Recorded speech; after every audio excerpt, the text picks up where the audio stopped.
As the Conference of Parties COP28 continues in Dubai, United Arab Emirates, Africa transition to clean energy will also form part of the discussion.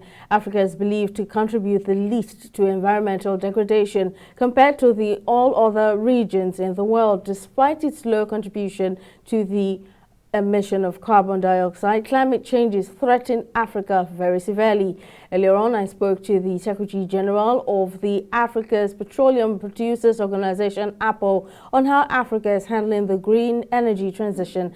I began by asking him how APPO is shaping the conversations to reflect Africa's reality.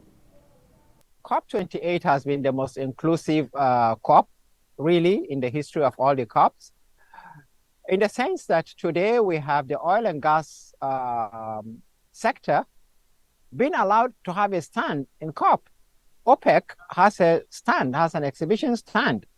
You can't imagine having that in Glasgow, COP26, definitely not. I think there is gradual realization by the strongest lobbyists of climate change that we need to have an inclusive energy transition. And the only way to do that is to try and carry everybody along. Well, I believe APPO is also pushing its own net zero emissions roadmap peculiar to the continent. Now, tell us more about it. You see, we believe in APPO that energy transition has been a great blessing to the African continent. Because before the Paris Climate Agreement, we were comfortable producing oil and gas and exporting it to the world. We were comfortable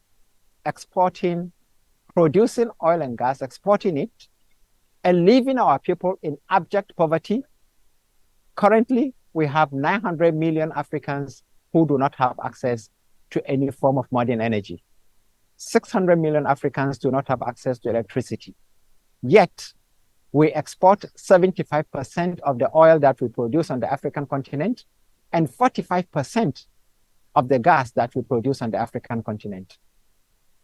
The coming of energy transition, that is the Paris Climate Agreement, has brought the realization to us that, look, the people on whom you have been relying for financing the oil and gas industry, for the technology of the industry, and for the markets of the industry have decided to abandon this source of energy. And you do not have what it takes to continue to find, to produce, and to process that energy. And as a result, we are now looking inwards. We are establishing the Africa Energy Bank in collaboration with Afri-Exim Bank, so that we do not continue to be dependent on external financing to do our oil and gas industry. The International Energy Agency, IEA, wants an end to new approvals of unabated coal-fired power plants. Now, what do you have to say to that?